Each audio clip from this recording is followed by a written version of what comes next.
एक audio clip जारी किया जिसमें ममता बनर्जी मिन्नतें कर रही थीं प्रलयपाल नाम के एक कार्यकर्ता से, जो पहले टीएमसी में था, बाद में अब वो बीजेपी में है। वो उनसे मिन्नतें कर रही थीं कि नंदीग्राम में मेरी मदद करो, और बीजेपी ये कह रही है कि ये प्रमाण है इस बात का कि ममता बनर्जी नंदीग्राम ही नहीं पूरे पश्चिम बंगाल में हार रही हैं। आपकी स्क्रीन पर दोस्तों ये है प्रलयपाल। ये पहले टीएमसी में थे और अब बीजेपी के वाइस प्रेसिडेंट हैं नंदीग्राम में। ममता बनर्जी उन्हें फोन करती हैं कि भाई हमारी मदद करो। मैं आपको उस फोन कॉल का ये अंश सुनाने वाला हूं। बांग्ला में है, आप में से जो लोग बांग्ला भाषी हैं समझ जाएंगे, मगर इस फोन की कॉल की क्या अहमियत है थोड़ी देर बाद मैं आपको बताऊंगा। सुनिए ममता बनर्जी किस तरह से मिन्नत कर रही हैं प्रलयपाल से कि हमारी मदद करो नंदीग्राम में। তুমি তো অনেক ইয়াং ছেলে এবং অনেক কাজ করো, আমি জানি সবকিছু। তুমি এবার একটু আমাদের সাহায্য করে দাও না, তুমি দেখবে কোনো অসুবিধা হবে না।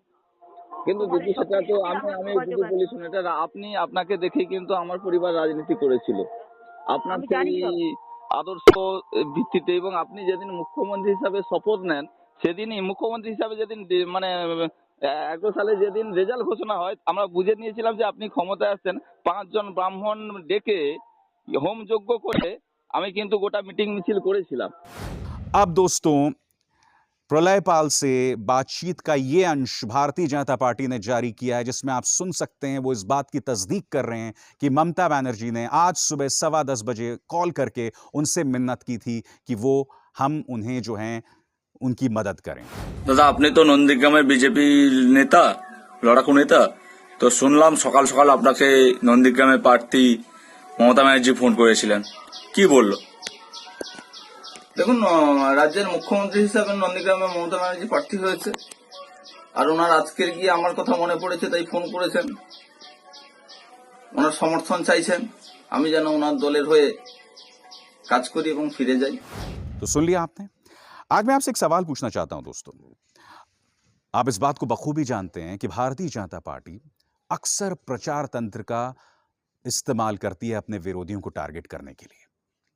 पहले ही चरण के मतदान में यह फोन कॉल सामने आ गया है जिसमें ममता बनर्जी मिन्नतें कर रही हैं कि हमारी मदद करो। आप अंदाजा लगा सकते हैं बाकी के चरण के जो मतदान हैं उसमें इस फोन कॉल का इस्तेमाल बीजेपी किस तरह से करेगी, खासकर इस बात की पृष्ठभूमि में क्योंकि मीडिया इनके साथ पूरी तरह से, तमाम मीडिया दोस्तों ये फोन कॉल चला के बताएगा कि ममता दीदी जो हैं डर गई।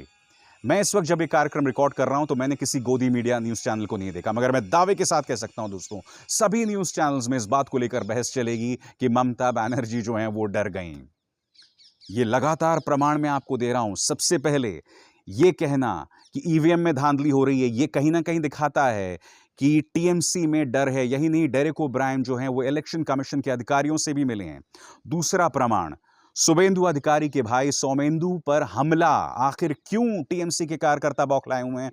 और तीसरा प्रमाण जो है मैं आपको बता रहा हूं, जिसमें आप देख सकते हैं वो फोन कॉल जिसमें ममता बनर्जी जो हैं प्रलयपाल से अपील कर रही हैं कि वो उनकी मदद करें। ये तमाम बता रहा है कि ममता बनर्जी के लिए यह मुकाबला आसान नहीं होने वाला है।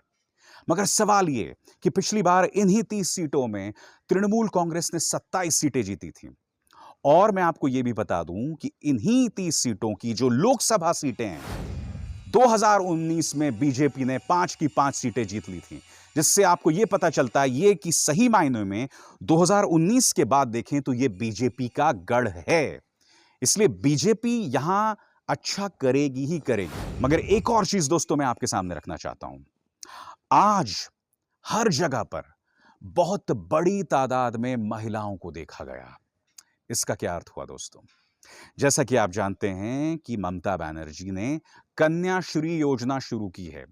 कन्याश्री योजना का जो है महिलाओं को जबरदस्त फायदा हुआ है, और अगर महिलाएं बड़ी तादाद में जाके वोट दे रही हैं तो इसका अर्थ क्या माना जाए?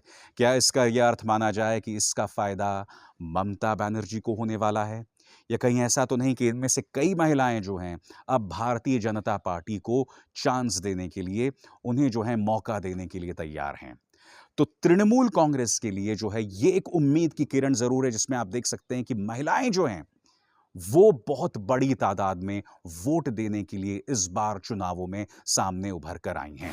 पश्चिम बंगाल के चुनाव उसके इतिहास के सबसे अहम चुनाव माने जाएंगे दोस्तों, क्योंकि एक तरफ एक ताकतवर क्षेत्रीय क्षत्रप, एक क्षेत्रीय नेता ममता बनर्जी हैं जो अपनी ताकत का भी इस्तेमाल करती हैं, एक स्ट्रीट फाइटर भी हैं, मगर दूसरी तरफ जो है बीजेपी है जिसके पास स्थानीय नेता कोई नहीं है, बल्कि वो सिर्फ प्रधानमंत्री नरेंद्र मोदी के चेहरे पर चुनाव लड़ रहे हैं और वो उस चेहरे का बखूबी इस्तेमाल भी कर रहे हैं।